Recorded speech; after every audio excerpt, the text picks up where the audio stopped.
Saludos, mi nombre es Emilio Jiménez y soy estudiante del Doctorado de Cultura Latinoamericana y Caribeña del Instituto Pedagógico de Barquisimeto, UPEL-IPB. En esta oportunidad estoy aquí para hablarles sobre el análisis del procedimiento cualitativo, del trabajo del campo a la triangulación del hallazgo. Aquí nos hemos trazado una ruta de la información cualitativa, que podríamos decir que es una guía metodológica para el rigor cualitativo y no es más que la presentación del objeto de estudio de la investigación cualitativa y la hoja de ruta metodológica que conecta la recolección de los datos en el campo con la validación final de las interpretaciones, según Guba y Lincoln 1985. Cuando llegamos aquí a esta ruta de información cualitativa, tenemos que hacernos una pregunta o un sistema de preguntas. En este caso es, ¿cuál es nuestro objeto de estudio? Por ejemplo, podríamos indicar en nuestra cultura, en nuestro folclore venezolano, que es explorar el significado y la transmisión del conocimiento de los patrones rítmicos y la coreografía del joropo llanero en la región apureña de Venezuela. Esto sería un pequeño y significativo ejemplo para entender cómo debemos trazar esta ruta metodológica para sacar y obtener esta información cualitativa. Debemos entender que esta ruta metodológica es un viaje de la comprensión que comienza en el campo y es la verdad que se manifiesta en la triangulación.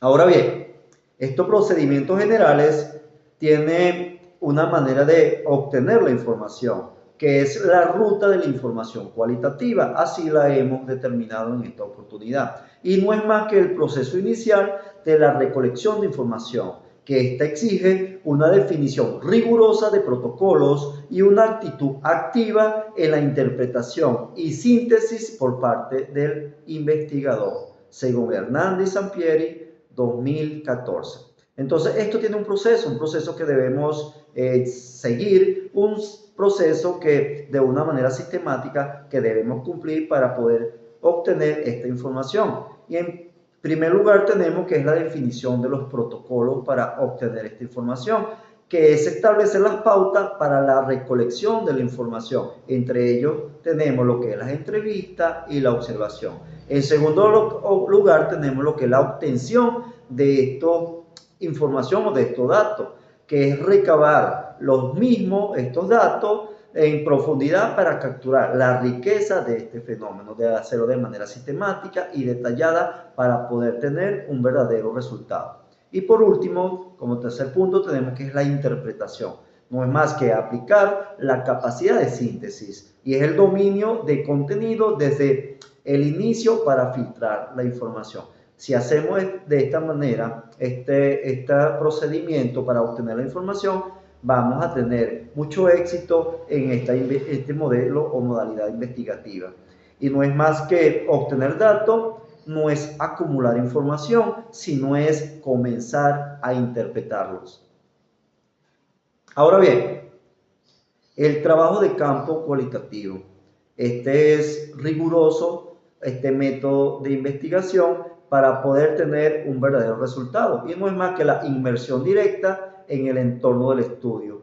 En esta fase, que es bastante crítica, se construye una confianza con los participantes y además se capturan lo que son los datos muy ricos de información que debemos contextualizarlo a través de la observación que hemos hecho en este emprendimiento, en esta ruta, para poder llevar la interacción profunda para recabar y obtener unos buenos resultados. Esta investigación cualitativa podríamos decir que es el arte de la inmersión en la vida de otro, según Taylor y Bogdan, 1987. Aquí tenemos 3 pasos que debemos seguir, que es el acceso al escenario. Y es una estrategia para ingresar y establecer confianzas con cada uno de los participantes. Segundo, tenemos las técnicas, que es la observación participante, donde encontramos las notas de campo muy bien detalladas, donde no se nos debe escapar ninguna característica, ningún detalle para después tabular esta información. Y otro, podríamos aplicar lo que es las entrevistas profundas. Y entonces estas técnicas son bastante confiables y se pueden utilizar en los trabajos de campo cualitativo. Por último, tercer punto, tenemos la importancia de aplicarlo y es garantizar la pertinencia del contenido al sumergirse en el contexto real de estudio. Aquí podríamos decir que esto es la clave para la pertinencia y la riqueza del contenido. Bien, algo que tenemos que tener bastante pendiente y en cuenta que son los aspectos éticos del investigador cualitativo. No es más que los principios ineludibles que guían la conducta del investigador para proteger a los participantes y asegurar la integridad de estudio. Esta se basa en el respeto, la transparencia y minimización del daño. La ética es la consideración fundamental de la dignidad humana en el proceso de investigación. Stake 1995. Aquí podemos seguir otra ruta, que es el consentimiento informado, que es explicar claramente el propósito y uso de los datos de los participantes. El anonimato, muy importante, y la confidencialidad. Y esto se aplica para proteger la identidad de la fuente y el escenario de estudio. Y también la reflexividad, que es la conciencia del investigador sobre su propio sesgo y cómo pueden influir en el proceso de recolección y la interpretación de estos resultados, de estos datos. Debemos tener una manera muy ética, un aspecto muy ético para ser un buen investigador. Entonces, podríamos decir que la ética no es un paso, es el cimiento de toda relación de campo. ¿Cómo hacemos para convertir el material auditivo en texto escrito fiel? Ahora bien, escuchemos y prestemos atención a esto. Esto no es más que un proceso mecánico muy meticuloso, donde debemos convertir los registros de audio en texto. Esto es muy fundamental para fijar la información y prepararla para hacer el análisis. Debemos conservar los detalles y cómo llevar la entonación y las pausas de cada uno de estos datos recabados. Y en cuanto a la transcripción, nunca es solo una reproducción técnica, sino un acto de interpretación, según Berle 1996. Ahora bien, ¿qué debemos profundizar aquí? Lo que es la parte literaria, la literalidad, que no es más que transcribir palabra por palabra, incluyendo muletillas, pausas e interrupciones.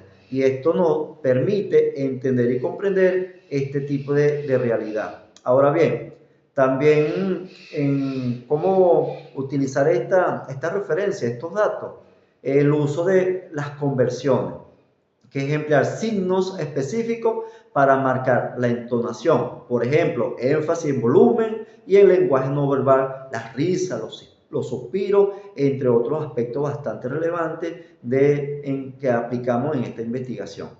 Y también debemos considerar hacer siempre una revisión rigurosa, aplicar una doble verificación para asegurar la fidelidad del texto respecto al audio original.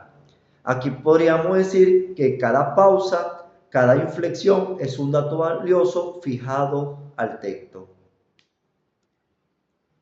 Bien, ahora al tránsito de la información oral y visual al texto. Esto no es más que la transformación del material no textual en cuanto a observaciones, gestos, contexto visual en datos analíticos escritos. Permite incorporar la riqueza del lenguaje corporal y del entorno del análisis textual posterior, asegurando que nada se pierda, según Spragley 1980. Bien, más allá de la transcripción, es la preparación del texto para el análisis. ¿Qué debemos tener en cuenta? ¿Qué debemos tener en consideración? la conversión de lo visual. No es más que documentar los gestos en expresiones y el contexto físico de las grabaciones o fotos de campo. Muy relevante, muy importante en cuanto a contextualizar esta información. Los diarios de campo, bastante utilizados, bastante detallados, y a través de ello podemos incorporar lo que son las reflexiones y las observaciones subjetivas del investigador. Porque aquí, usando esta modalidad, esta técnica del diario de campo, podemos detallar, escribir o registrar algún dato que cuando vamos a transcribir esta información no se nos escapa ningún detalle. También debemos aplicar un formato único, estándar, en el texto para facilitar la codificación del software si ésta aplica o de manera manual. Entonces, todo lo recabado, toda la información recabada, ella nos dice un dato importante y todo lo que se dice se documenta para su posterior análisis. Viene el momento bastante detallado que es la categorización y es cómo nosotros estructuramos los datos. Entonces, esto es un mecanismo interpretativo que reduce la complejidad de los datos, que es la codificación, donde se agrupan los códigos en categorías significativas, demostrando la capacidad del investigador para sintetizar y estructurar toda la información recabada. El análisis de datos cualitativo consiste en reducir la masa de datos a unidades analíticas manejables, según Miles y Huberman, 1994. A través de esta categorización, lo que hacemos es desglosar el texto y nombrar los conceptos clave como códigos in vivo o códigos creados. También podemos agrupar los códigos relacionados en temas y subtemas más amplios en categorías. Podemos categorizar en esta modalidad de cuando estructuramos los datos. Y por último, los objetivos, que a través de ellos podemos lograr una capacidad de síntesis en la temática para que el análisis no sea meramente descriptivo. Debemos entender que de los códigos dispersos emerge la estructura del conocimiento. En cuanto a la triangulación, debemos tener presente lo que es la validez y la credibilidad. Y esta es una estrategia de validación que consiste en cruzar y constatar los hallazgos provenientes de las múltiples fuentes, métodos e investigadores, fortaleciendo así la credibilidad y la solidez de las conclusiones. La triangulación es una estrategia para mejorar el rigor de la investigación cualitativa, según Dempsey, 1970. Esto no es más que un mecanismo esencial para validar los resultados cualitativos y minimizar el sesgo. Entonces, de aquí que podemos obtener los datos de cruce de información de diferentes fuentes, varios entrevistados, diferentes días de observación. La metodológica, que es comparar resultados obtenidos con diferentes técnicas, observación versus entrevista, y lo que es el registro del investigador, si es posible validar las categorías o interpretaciones con colegas. Esto es lo que respecta a lo que es la triangulación, los datos, la parte metodológica y lo que respecta al investigador. Entonces, aquí hacemos una convergencia de las fuentes y no es más que la prueba de la verdad cualitativa. Bien, llegamos a un punto bastante esencial que es el hallazgo y la interpretación. Cuando hablamos de hallazgo es la conclusión robusta que emerge de la triangulación y es la formulación de las conclusiones significativas y verificadas de la investigación. Esta representa la fase más alta de la interpretación, donde el investigador demuestra su dominio del contenido para generar una teoría y una comprensión profunda.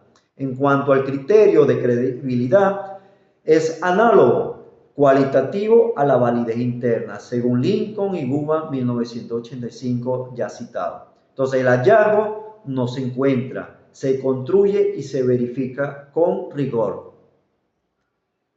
Bien, y para terminar, aquí tenemos una frase que la investigación cualitativa en la travesía del saber el método es nuestra brújula de rigor. Al someter las evidencias a la triangulación, aseguramos que cada hallazgo inédito no sea un desvío, sino el destino de una verdad genuina. Esto hacía todo por esta oportunidad y agradecido con todo y cada uno y doy las gracias. Muchas gracias.